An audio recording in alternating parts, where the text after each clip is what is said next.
ماہنامہ باغ درہ کے مدیر اعلیٰ ایڈوکیٹ سید جلال الدین صاحب سے درخواست کروں گا کہ وہ افتتاحی کلمات سے ہمیں نوازیں۔ آپ کے درمیان ایڈوکیٹ سید جلال الدین صاحب۔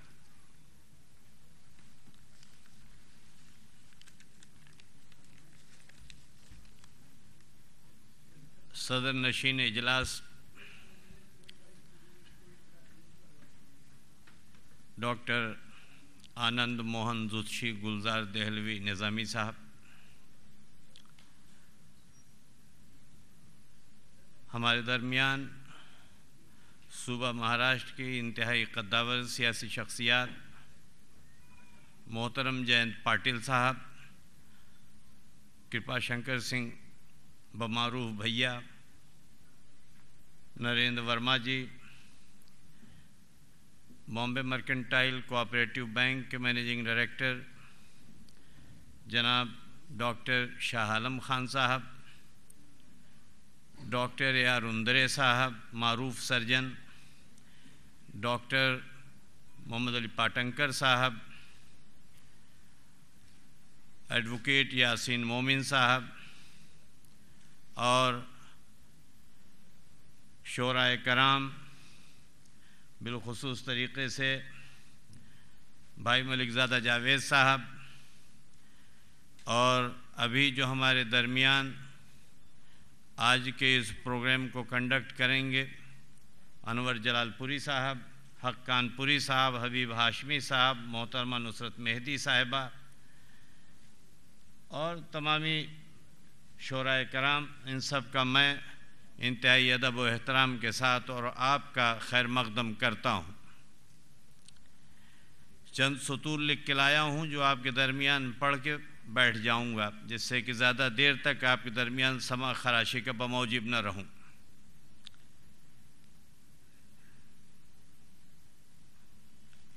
آپ سبوں کا استقبال کرتے ہوئے مجھے بے پناہ مسرت ہو رہی ہے اور میں اسے بلا مبالغہ اپنے لیے قابل افتخار بات سمجھتا ہوں۔ آج کا یہ پروگرام ماہنامہ بانگ درہ کی رسم اجرا اور اسی موقع پر کل ہند مشاعرے پر مشتمل ہے۔ ہمارے درمیان اس ماہنامے کی رونمائی کے لیے ہم نے جس شخصیت کو دعوت دی تھی اور دعوت دی ہے جناب ڈاکٹر محمود الرحمان کو، انہیں آنا تھا، میں منتظر ہوں ان کی آمد کا۔ اسی کے ساتھ ساتھ مولانا عبید اللہ خان اعظمی صاحب کو آپ کے درمیان اظہار خیال کے لیے وہ تشریف لائیں گے، وہ آ چکے ہیں، 10-5 منٹ کے درمیان وہ ہمارے درمیان ہوں گے۔ میں آپ تمامی معزز مہمانوں کی آمد پر آپ سب کا ایک بار دوبارہ دل کی اتھاہ گہرائیوں کے ساتھ استقبال کرتا ہوں۔ میں نے بانگ درہ ماہنامہ کی اشاعت کا ارادہ ایک خاص مقصد کے تحت کیا ہے، اور وہ ہندوستان میں بڑھتی ہوئی فرقہ پرستی کی تردید اور اس کے خلاف اعلان جنگ ہے۔ اہل علم کا یہ مجمع ہے، یہاں یہ بتانے کی قطعی ضرورت نہیں کہ ہندوستان میں فرقہ پرستی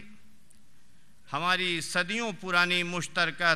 تاریخ اور گنگا جمنی تہذیب کو کس طرح مٹانے کے فراق میں ہے، جبکہ یہی مشترکہ تاریخ وہ تہذیب ہماری سب سے بڑی پونجی اور قومی اثاثہ ہے۔ قومی یکجہتی کا فروغ اور فرقہ پرستی کا قلع کما، یہ وہ دو بنیادی مقاصد ہیں جن کو پیش نظر رکھتے ہوئے ماہنامہ بانگ درہ معروض وجود میں آیا۔ قومی یکجہتی ہی وہ طاقت ہے جس سے ہمارا ملک ترقی کی شاہراہ پر گامزن اور رواں دواں ہو سکتا ہے، اور جو لوگ اس کو ختم کرنا چاہتے ہیں وہی دراصل اس ملک کے اصل دشمن اور غدار ہیں۔ قومی یکجہتی کے قطعی یہ معنی نہیں کہ ہندوستان میں رہنے والے ہندو اور مسلمان، سکھ، عیسائی اپنے اپنے مذہب کو ترک کر کے ایک مشترکہ مذہب اختیار کر لیں، بلکہ قومی یکجہتی کا مفہوم یہ ہے کہ ہندو، مسلم اور سکھ عیسائی سبھی اپنے اپنے مذہب پر قائم رہیں،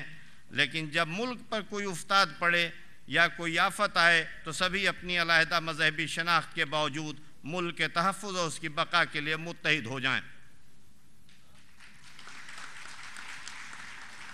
دوسرے لفظوں میں یوں سمجھیے کہ قطرے کی انفرادیت کو برقرار رکھتے ہوئے دریا کی قوت حاصل کرنے کا نام ہی قومی یکجہتی ہے۔ بانگ درا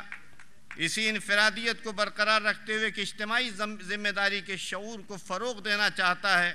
میں آج کی اس تقریب میں ارباب سیاست اور اہل علم کی موجودگی میں فرقہ پرستی، چاہے وہ اکثریتی فرقہ کی ہو یا اقلیتی فرقے کی ہو، اس کے خلاف ایک مستقل اعلان جنگ کا اعلان کرتا ہوں۔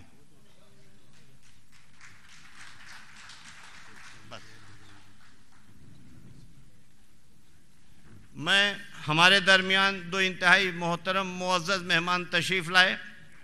جناب ڈاکٹر محمود الرحمان صاحب،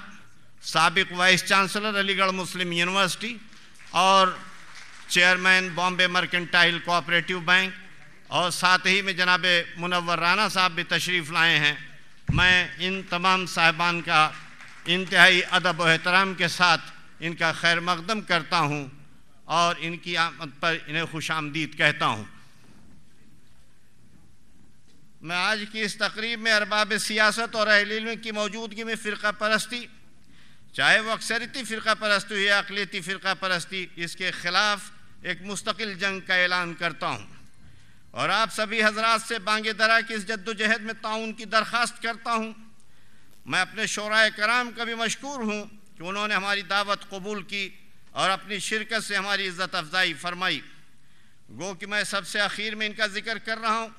لیکن ان کا ذکر بے حد اہمیت کا حامل ہے۔ میں اپنے تمام رفقائے کار، معاونین اور احباب کا شکر گزار ہوں۔ یقیناً ان کی مدد، حوصلہ افزائی اور ہم قدمی کے بغیر بانگ درا کی اشاعت کی تقریب ممکن نہیں تھی۔ میں آئندہ بھی ان سے اسی تعاون اور حوصلہ افزائی کی امید کرتا ہوں، لیکن جاتے جاتے میں یہ اپنا فرض سمجھتا ہوں کہ میں جناب ڈاکٹر محمود الرحمان صاحب کا، جو کہ آج کی اس تقریب میں خصوصی طور پر ہماری درخواست پر اس پرچے کی رسم اجرا کے لیے تشریف لائے ہیں، میں ان کا انتہائی ادب و احترام کے ساتھ دوبارہ ان کا خیر مقدم کرتا ہوں، کیونکہ ڈاکٹر محمود الرحمان جس عہدے پر بھی فائز رہے، اس عہدے کو انہوں نے اپنے کردار و عمل اور اپنے علم و فضل سے ممتاز اور معتبر بنایا ہے۔ ہم ان کا شکریہ ادا کرتے ہیں کہ انہوں نے اپنی طبیعت کی ناسازی کے باوجود ہماری دعوت پر لبیک کہا اور آج اپنی شرکت سے اس تقریب کو مزید وزن و وقار عطا کیا۔ میں ان کی شکریہ کے ساتھ اپنی بات ختم کرتا ہوں۔ شکریہ، خدا حافظ۔